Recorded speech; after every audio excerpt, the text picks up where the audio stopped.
안녕하세요. 영화와 드라마를 잇는 무비있다입니다. 오늘 저녁이면 21세기 해군 부인 마지막 본방이죠. 그 직전 예고편이 우리한테 한마디를 던졌어요. 네 잘못이야. 마지막 회를 앞두고 친구가 외친 그 한마디. 그 화살이 어디로 향했는지가 이 비극의 좌표를 다 말해줍니다. 오늘은 그 화살이 시작된 자리, 그 순간들을 다시 따라가 보려고 해요. 우리가 알던 그 사람이 어디서 어떻게 다른 얼굴로 변해버렸는지, 사랑이 어떻게 폭력이 됐는지 한 해 안에 모든 좌표가 다 들어있었거든요. 같이 따라가 보실 분들은 구독과 좋아요는 영상을 만드는데 큰 힘이 됩니다. 그럼 시작합니다. 먼저 어제 방영분의 첫 장면부터 잠깐 되짚어 볼게요. 편전에 불이 붙고 그 안에 이한대군이 있다는 소식이 들려옵니다. 그 소식을 들은 희주는 한순간도 망설이지 않아요. 그대로 불길 속으로 뛰어들죠. 쓰러진 이한대군의 가슴에 귀를 대고 심장 소리를 확인하는 그 한 컷. 보면서 가슴이 먹먹해지신 분들 많으셨을 거예요. 근데 저는 이 화제가 이번 회차에서 펼쳐질 모든 비극의 도화선이었다는 사실을 짚고 가고 싶어요. 이한대군이 위태로워진 그 순간부터 한 사람의 마음에 금이 가기 시작합니다. 구조된 이한대군이 누워있는 그 방 문이 벌컥 열리고 민총리가 뛰어들어와요. 오랜 친구가 화재 소식을 듣고 달려온 모습. 여기까지만 보면 따뜻한 그림이거든요. 근데 다들 그 순간 멈칫하셨을 거예요. 민정우의 첫 시선이 어디로 향했는지. 이한대군의 얼굴이 아니었어요. 침대 곁에 앉아있는 희주. 그 희주의 다친 손. 딱 거기에 시선이 박힙니다. 보통 친구가 걱정돼서 뛰어왔다면 가장 먼저 보이는 건 친구의 얼굴이거든요. 근데 그 눈은 친구를 건너뛰고 옆에 앉은 여자한테 먼저 가요. 그 시선의 방향 하나가 이 사람의 진짜 무게중심이 어디 있는지를 다 말해주고 있었습니다. 민정우의 반응에 당황한 희주가 이렇게 말해요. 그럼 내가 어떻게 해야 해? 그냥 둬? 자가 혼자 죽게 둬?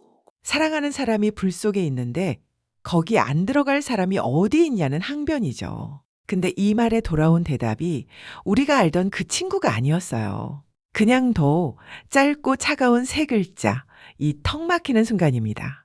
그리고 이어지는 대사. 내가 너 위험한 꼴 언제까지 보고 있어야 돼? 대체 언제까지 참아야 되냐고. 방안 공기가 그대로 얼어붙는 느낌입니다. 그냥 도라는 세 글자에 깔린 본심은요. 이한대군이 위험한 게 문제가 아니라 희주가 그 위험에 자기 몸을 던지는 게 견딜 수 없다는 거예요. 친구의 안위보다 자기 감정이 먼저였다는 사실이 그대로 노출돼 버린 거죠. 이게 바로 변질의 첫 단계입니다. 사랑의 집착으로 굳어버린 그 좌표, 오랜 친구라는 자리, 묵묵히 옆을 지키던 그 균형이 이 한 컷에서 산산이 깨져버려요. 근데 이 모습을 본 사람이 한 명 더 있었어요. 바로 희주였죠. 폭발하는 친구의 얼굴을 가장 가까운 자리에서 직접 본 사람. 그 순간 희주 안에서 작은 균열이 일어나기 시작합니다. 얼마 지나지 않아 희주가 이한대군에게 조심스럽게 한마디를 건넵니다. 정우 오빠 얼마나 믿어요? 이 질문, 결이 좀 묘하거든요. 보통 의심이라고 하면 정우 오빠 뭔가 이상하지 않아요? 이런 식으로 정황을 짚잖아요. 근데 희주는 그렇게 묻지 않아요. 믿음의 정도를 묻습니다. 무조건 의심이 아니라 오랜 친구 사이에 자기가 끼어드는 게 맞나 싶은 그런 결의 질문이거든요. 근데 이한대군의 답이 또 의외였습니다. 한 번도 민총리를 믿지 않았던 적은 없어. 한 박자도 망설이지 않고 나오는 답이에요. 그리고 이어지는 부연이 진짜 인상적인데요.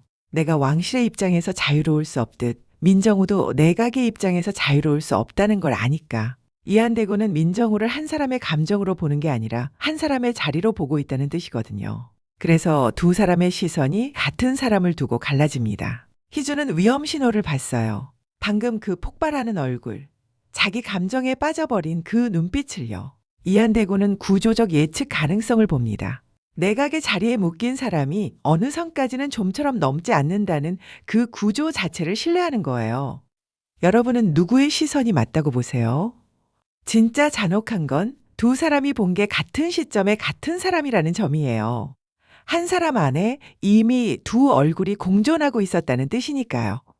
근데 이한대군이 민총리한테 직접 던진 한마디가 있어요. 그 한마디에 민정우가 가장 흔들립니다.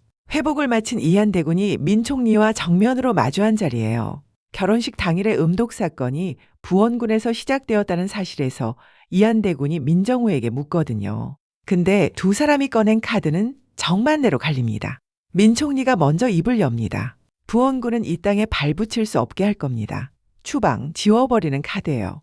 그런데 이한대군의 답은 달랐죠. 벌은 이 땅에서 받게 할 겁니다. 같은 분노에서 출발했는데 도착점이 이렇게 다른 거예요. 그리고 이 자리에서 이한대군이 던진 한마디가 민정우를 정말 깊은 곳까지 흔들어 놓습니다. 민 총리가 묻습니다. 왕실이 무너지길 바라는 겁니까? 이한대군이 답하죠. 무너지면 안 되는 법이라도 있습니까? 왕실은 영원할 수 없습니다. 내가 왕위에 오르면 군주제를 폐지할 겁니다. 왕위에 오를 사람이 그 왕좌 자체를 없애겠다고 말한 거잖아요. 스스로 오를 자리를 스스로 지우겠다는 선언입니다.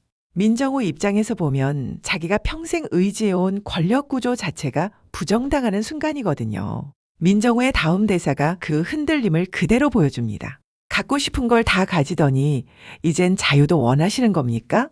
표면은 친구의 욕심을 꼬집는 결이지만 그 밑에는 내가 가질 수 없는 걸 너는 또 가지려 하는구나 라는 결이 묻어 있어요. 그런데 이한대군의 답이 또 결을 흔드는데요. 나만의 자유가 아닐 겁니다. 이한대군이 말하는 자유는 자기 한 사람이 왕좌에서 벗어난다는 결이 아니라 이 땅의 모두가 그 구조에서 벗어난다는 결이거든요. 근데 민정우 입장에서는 이 모두의 자유라는 말이 모두를 잃는다는 뜻으로 번역되는 그림이에요. 같은 문장이 두 사람 사이에서 정반대로 번역되는 정말 잔혹한 어긋남이지 않을까 싶어요. 이한대군이 군주제 폐지를 도대체 언제부터 마음에 품고 있었을까요? 형을 화재로 잃은 그 순간일 수도 있고요. 조카인 어린 국왕을 지키기 위해 자기를 숨겨야 했던 그 시기일 수도 있고요. 대비마마와 부원군처럼 권력을 지키기 위해 행해지는 악행들이 더 이상 누군가의 삶을 흔들지 않기를 바라는 마음일 수도 있어요. 어느 순간이 결정타였는지는 단정할 수 없지만 한 가지 결만 분명해요. 이한대군한테 군주제 폐지는 충동이 아니라 오래 묵은 결론이라는 점이에요. 이 결정에 도달하기까지 얼마나 많은 시간과 고통이 있었을지 생각하니 보는 마음이 무거워지더라고요. 여러분은 이한대군이 언제부터 그 선언을 마음에 품고 있었다고 보세요? 근데 이 자리에서 민정우가 받은 충격이 결국 예고편의 그 한마디로 이어집니다. 마지막 회 예고편에서 우리가 본 컷은 크게 세 개였어요. 첫 번째, 민 총리가 대비마마를 찾아가 군주제 폐지에 반대하는 의견을 내달라고 요청하는 장면이에요. 두 번째, 캐슬그룹의 비자금 수사 소환장이 도착하는 장면이고요. 그리고 세 번째, 차가운 얼굴을 한 민정우의 그 한마디. 네 잘못이야. 누구를 향해 한 말인지는 모르지만 이 대사의 흐름을 처음부터 따라가 보면 발화 대상은 이한대군일 가능성이 가장 자연스러워 보이거든요. 다친 손을 먼저 보던 시선, 군주제 폐지 앞에서 무너지던 표정, 그리고 마지막에 이 한마디. 이게 한 사람한테 모이는 선이라고 보면 그 끝에 서 있는 건 아무래도 이한대군이지 않을까 싶어요. 그럼 속뜻은 뭘까요? 아마 이런 말이 아닐까 싶어요. 네가 희주를 좋아하지만 않았어도, 결혼하지만 않았어도, 헤어지기만 했어도 이렇게까지는 안 됐다. 자기 안에서 일어난 변질의 책임을 사랑하는 사람을 사랑한 친구에게 떠넘기는 한마디. 이게 우리가 이번 회차에서 본 변질의 종착점이에요. 용기 있게 단 한 번도 좋아한다고 고백하지 못했던 민정우가 이렇게까지 변하는 건 감춰진 비겁한 모습은 아닐까요? 군주제 폐지 선언 앞에서 자기가 의지해온 세계 자체가 흔들리는 걸 본 그 순간 집착은 위협인식으로 한 단계 더 내려갔어요. 그리고 마지막 단계가 바로 이 네 잘못이야인 거죠. 사랑이 집착으로, 집착이 책임 전가로. 이번 회차는 그 세 단계를 한 회 안에 차례로 다 보여줬어요. 근데 여기서 같이 봐야 할 게 두 장 더 있어요. 대비마마에게 군주제 폐기 반대 의견을 청한다는 건 왕실 안쪽에서 이한대군을 고립시키겠다는 카드로 읽힙니다. 캐슬그룹 비자금 수사 소환장은 희주를 직접 흔드는 카드로 보이고요. 방향이 다른 두 카드인데 결국 이한대군한테서 빼앗는다는 결로 모이거든요. 한땐 친구의 안위를 가장 먼저 챙기던 사람이 그 친구가 가진 모든 걸 흔들 카드를 2장 들고 있는 그림이 되는 거예요. 여러분은 그 화살이 누구를 향한 것 같으세요? 우리가 이 화살의 방향을 다 따져보고 나면 한 가지 잔혹한 사실이 남아요. 가장 가까웠던 친구가 가장 무서운 사람으로 변하는 그 순간을 누구도 일찍 알아챌 수 없었다는 사실이에요. 희주는 폭발이 일어난 다음에야 의심을 시작했고 이한대군은 마지막까지 친구의 자리를 신뢰했어요. 가장 가까이 있던 두 사람마저 그 변화를 미리 잡지 못했다는 점이 이 비극의 진짜 무게이지 않을까 싶어요. 오늘 저녁이면 마지막 본방이죠. 비극선을 한 회 따라가 보긴 했지만 그래도 마지막 회잖아요. 이한대군과 희주가 이 모든 비극을 건너서 마지막엔 두 사람이 같이 웃을 수 있는 그림으로 마무리되기를 바라봅니다. 변질의 화살이 끝내 빗나가고 어긋났던 사람들의 결이 다시 맞춰지는 결말이면 정말 좋겠어요. 남은 한 회, 두 사람이 같이 웃는 마지막을 함께 응원해봐요. 어떤 시선이 가장 가슴에 남으셨나요? 댓글로 함께 이야기 나눠요. 영화와 드라마를 잇는 무비있다였습니다.